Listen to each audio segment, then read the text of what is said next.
Hello everyone, welcome back to the channel. It's been a while since I've posted. I'm sorry about that. I just wanted to have a little time off. But I heard we have a UFC London card coming up this weekend, and I'm like, I'm British. Why don't I do this card for my comeback kind of thing, if you know what I mean. Anyway, we're talking about UFC Fight Night London, Leon Edwards versus Sean Brady. Let's get into it. Starting off with the first fight on the card we have is Kutateladze versus Quay Fernandez. Quay Fernandez has had a rough start to his UFC career with a split decision to Mark Diakai's. Isn't that bad of a debut since then he had a big win in his last fight by finish, which actually surprised me at the time.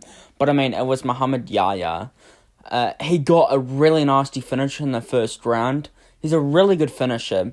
But I mean, Yahya isn't the best fighter in the world at all. So I'm not looking at it greatly. Even though, is it Quay? Don't give a fuck. Looks really good and did dominate that fight. But I'm going to lean towards Graham Kutateladze. I think that's how you say it. Here.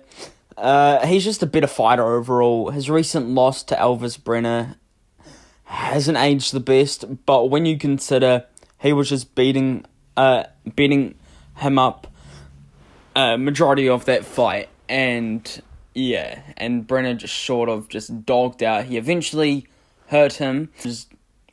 I just don't see Quay getting a early stoppage to Graham Kutateladze. If you're gonna do it, I mean, fucking get on you, but I don't see it. But yeah, like the percentage of if he did, it's like 5%. He won't go out there and fucking kill him. No, he won't. Or knock him out. He won't do that. Graham probably has the better chance of doing that, which I don't think he will do. I just think Graham will just be well-rounded as a fighter, a little bit more technical. So yeah, just give me Graham Kutateladze by a 29-28 decision here. Next fight on the card we have is Nathan Fletcher versus Killian Logren. I like this fight for Nathan Fletcher. I like him at bantamweight as well. In the Ultimate Fighter, he was fighting at featherweight. And because he had to make weight many of times in a row. But I do like him at bantamweight. He was a bantamweight in the regional scene. He had some trouble, how the UFC, he had trouble. In the UFC debut, he was a featherweight, and he was scrambling back and forth with the giant of the name, fucking hell, Jigmartis Ramaska. I think that's how you say it. Don't care. No, I do care. So Nathan was scrambling all over the place. He escaped a submission attempt. He did end up getting a submission in round 2 over him. I just think Nathan is really, really good, and I don't think he is going to get bullied in a round or chucked off at bantamweight. I think Killian Logren, he's a tough dude, he's got a big giant head. I don't see anyone chinning him anytime soon. So yeah, he will be in the fight, but I just see him as sort of a Marvin Vettori kind of fighter at bantamweight. He's so stiff, he's non-fluid, he has a giant head, probably a great chin. He sometimes does some dominant finishes in the regional scene. He has some dominant finishes in the regional scene where he sort of just bulldozes his opponents and outmuscles them. You ain't gonna outmuscle Nathan Fletcher in the grappling exchanges at bantamweight. I just think this is a great fight for Nathan Fletcher, and I am gonna go with Nathan Fletcher here by decision. Next fight on the card, we have Sean Bannon. Shane or Shayna? Bannon versus Puja Tomar. This is a tricky one. Puja Tomar is alright, surprisingly. Probably one of the best Indian fighters, to be honest. Is alright, but I did watch back her debut. It was a very, very close fight. Now, Sean Bannon had a very close fight in her last one against Alice Ardelin, and I don't rate either of their wins that they got. Very, very ugly records on the two women that they fought. But Shauna Bannon advantage in this fight is her 6 reach advantage. over Puja Toma. She's going to be a little bit bigger than her as well. Puja Toma is very short in the division, very stocky in the division. It's not like it translates into an insane power. Maybe I'll eat my words on that, but I think Shauna Bannon moves forward a lot better with Puja Toma. When I watch Puja Toma's fights, she seems to give up ground a bit, and yeah, there are 4 losses on her record. She has nearly 500,000 Instagram followers, because I guess India has been waiting so long for a fighter to support. Pooja does have some finishes. She did lose a bunch of the fights on one championship to decent opponents, to be fair. Yeah, I'm gonna go Shauna Bannon here. Puja Toma gives up too much ground. She backs up so much in her fights, and in a close women's 29-28 decisions, when neither of them are really landing amazing shots. It might just go to the pressure of Shauna Bannon here to win this. But yeah, I've got a boring women's 29-28 decision to Shauna Bannon, like I said, by a decision. Next fight on the card we have is Christian Leroy Duncan versus Andrei Puliev. I think this is Christian Leroy Duncan's fight.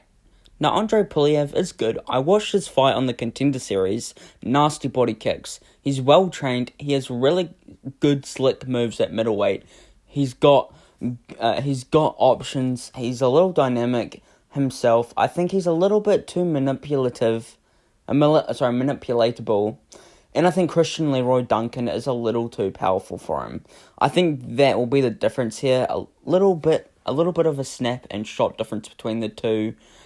The two of them. I think Puliev, he's a big dude. He's rangy.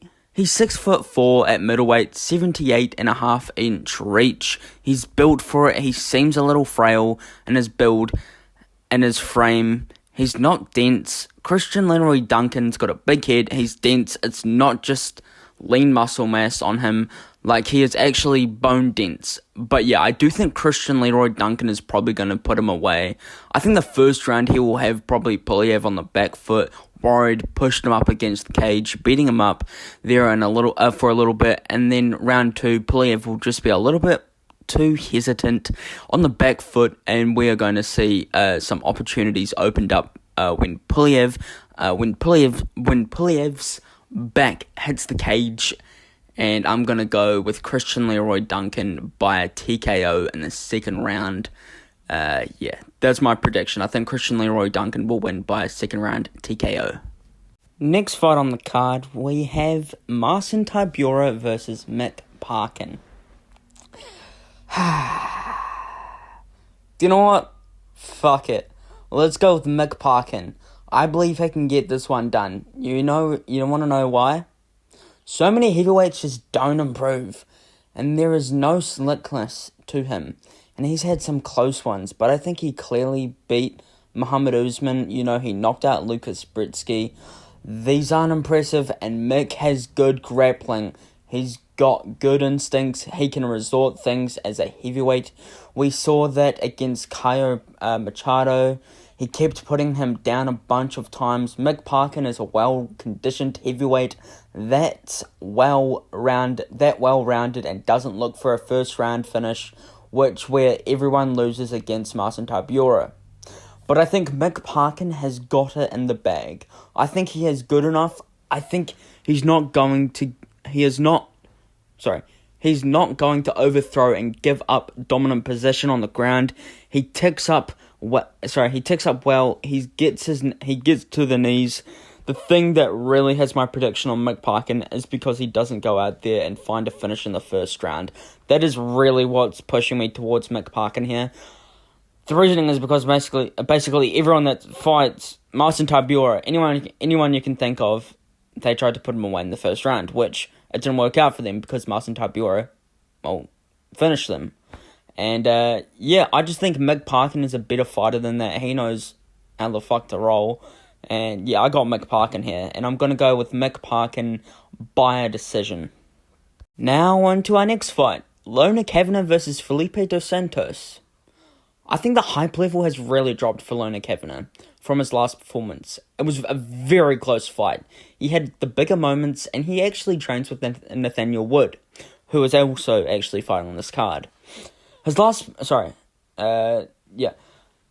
He fights a lot like him. With Felipe dos Santos, he goes to very close decisions with. He went to a very close decision with Manel Cap, which I highly rate. Then he fought Victor Altamirano, split decision. I don't like that he won that fight, but it was very close. And Altamirano had good moments of damage. Then he fought Andre Lima, very good. I'm not going to hold that too much against him, but I'm going to go with Lona Kavanagh over Felipe dos Santos. I think Lona Kavanagh is going to go out there and get a TKO in the second or third round. I don't think early. I think Felipe will be a little bit too dynamic early on for a first round finish from Lona Kavanagh, but I could see a second or third round where he rocks him a few times, maybe drops him on moments in the first round, but Felipe is still in there, and then round 2, he has him up against the cage, hurt, goes to a body shot, then goes to the head and puts him away by a TKO in the second round. I have Lona Kavanagh by a TKO in the second round. Next fight on the card, we have Jai Herbert versus Chris Padilla. Now this is another interesting one. I think I'm going to go with Chris Padilla.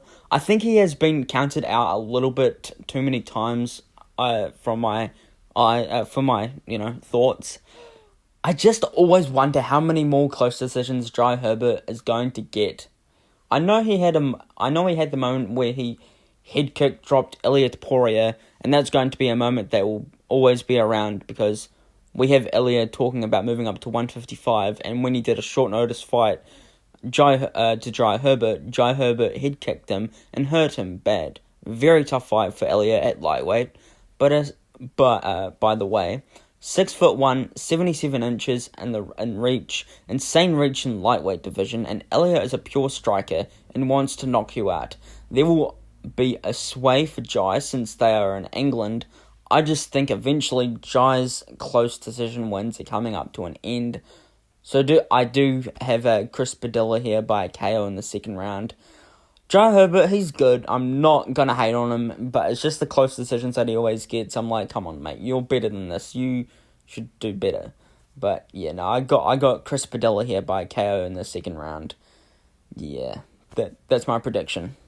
Next fight on the card, we have Nathaniel Wood versus Morgan Cherry. It is crazy how many times Nathaniel Wood gets hurt badly and survives it all. The time he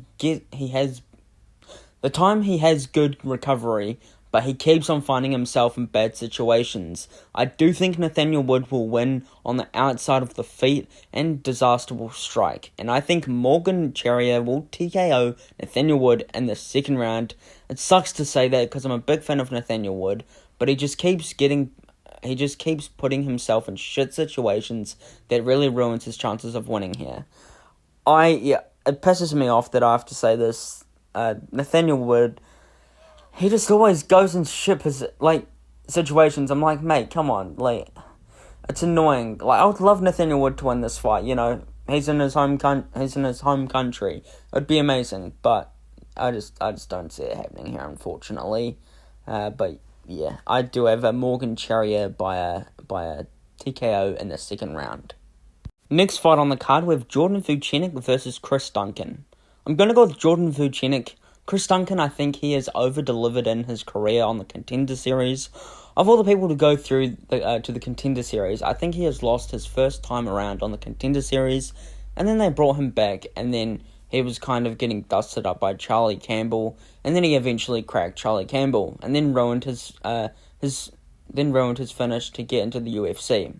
I think this is going to be a big coming out party for Vucenic. So yeah, give me Jordan Vucenic by decision in his home country. It would be amazing to see that, just because, big ups Jordan Vucenic. But yeah, it sucks for Chris Duncan. I just think the way that he fought with Charlie Campbell and the way his career's been going, yeah, not too good. Anyway, yeah. Next fight on the card, we have Molly McCann versus Alexia Thenaro. Fuck, I really want to go with Molly McCann here, but I can't. I'm going to go with Alexia Thenaro over Molly McCann. I mean, Alexia is a good women's UFC fighter, punches like a man, big power shots. I just don't know if Molly McCann has the fundamentals for a women's strawweight. That is what I'm thinking. She is not as outsized as she is in the women's flyweight as she has been in her early career. She does have some nasty finishes in her career as well. I could just see Alexia holding Molly down and just beating her up for the full 3 rounds. I can see a TKO win here, surprisingly, for a women's UFC fight.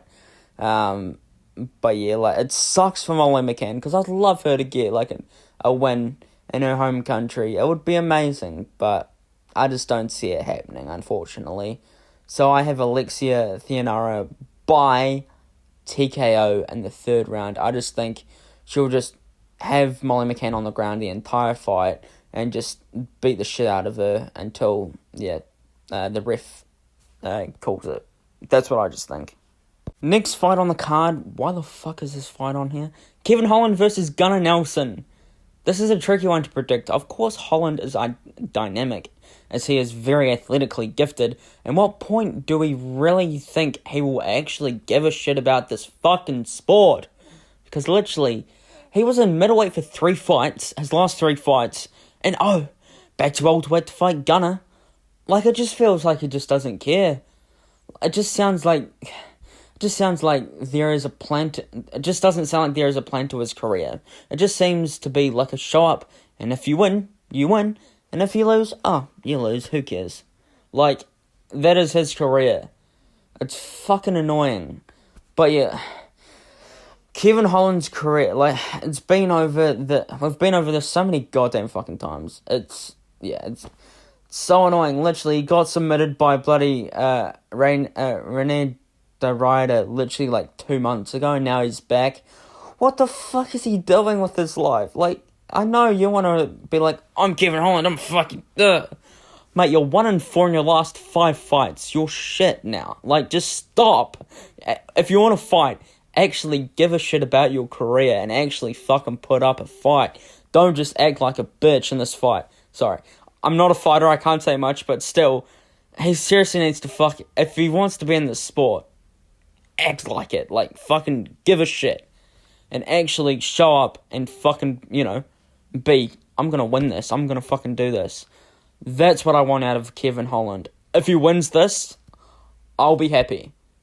I'll be like, damn, good job. If Gunnar Nelson wins, I'm like, fuck, just hand up the gloves, Kevin. You're done. But yeah, it's just unfortunate to say that, because I'm a big Kevin Holland fan. Don't get me wrong, I love Kevin Holland. But yeah, it's... Fuck, he's getting to the... Even though he's only 29 years old. Holy shit. He's 26 and 13. That's alright. I mean, it's not the best. Anyway. I think Gunnar Nelson, he'll be a lot taller. Sorry, fuck, I can't even read. Gunnar Nelson will get a takedown and then a rear naked choke over Kevin Holland. Like, Gunnar Nelson will take this fight very seriously, unlike Kevin Holland. So give me Gunnar Nelson here by submission in the 1st round. It just sucks. But I'd love if Kevin wins this and actually gives a shit about the sport, but I just don't see it happening, unfortunately. Now for the co-main event, we have Jan Blachowicz, versus Carlos Ulberg. Blachowicz ended Corey Anderson's career, UFC career. Jan also ended Luke Rockhold's light heavyweight career. Jan painfully ends Reyes' prime, goes down the drain. Then in this is some propaganda that I've seen all over social media of how many careers he's ended, and I've seen all over social media. And Ulberg looked mid. I mean, his last fight, he looked mid against Ozdemir, and he won. I thought he won a fight, but I thought it was very close, a very close fight. A lot of people didn't think it was a close fight, but if you watch it back, you will understand. Ozdemir with the 1st round and Ulberg with the other 2.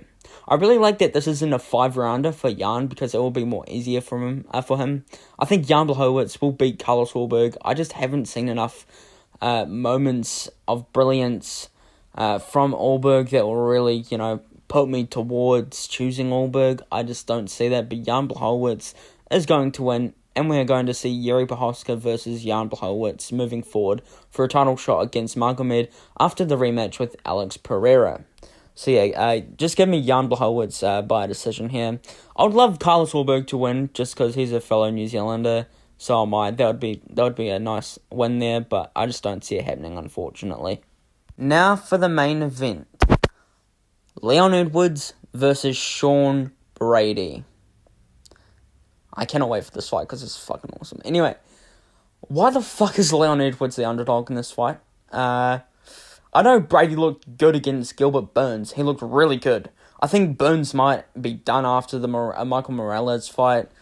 The JDM loss was vicious. He took elbow upon elbow upon elbow over and over and over again in the fight. I was worried for Gilbert Burns. He ended up losing to Sean Brady. He got quite dominated there. There were some moments of success that he had, but Brady was just pushing forward against him and taking him down. But look at Leon Edwards' performance against Bilal Muhammad. 3-2, out of the 5 rounds. I think round 2 and 5 I would give to Leon Edwards. 100% Leon Edwards won round 5. At the end of round 5, couple more elbows, Bilal was out cold. That is how quick Leon Edwards could have done that, but unfortunately he didn't have the time. Anyway, but busted up by Edwards towards the end of the round, towards the end of the fight. When you look through Brady's career recently, he's looked really good. But when you go back to 2021 and onwards in his career, dude barely fucking bit Michael Chiesa. Just keep it real. Just keeping it real. He beat Jake Matthews, got TKO'd by Bilal Muhammad, failed every takedown on him. Burns nearly cracked him, like Bilal did to Brady. Kelvin Gastelum, he ends up absolutely dominating him. I have Leon Edwards winning here. To be honest, I was going for Sean Brady since his fight was announced, but the more I think about it, I am going to lean towards Leon Edwards here.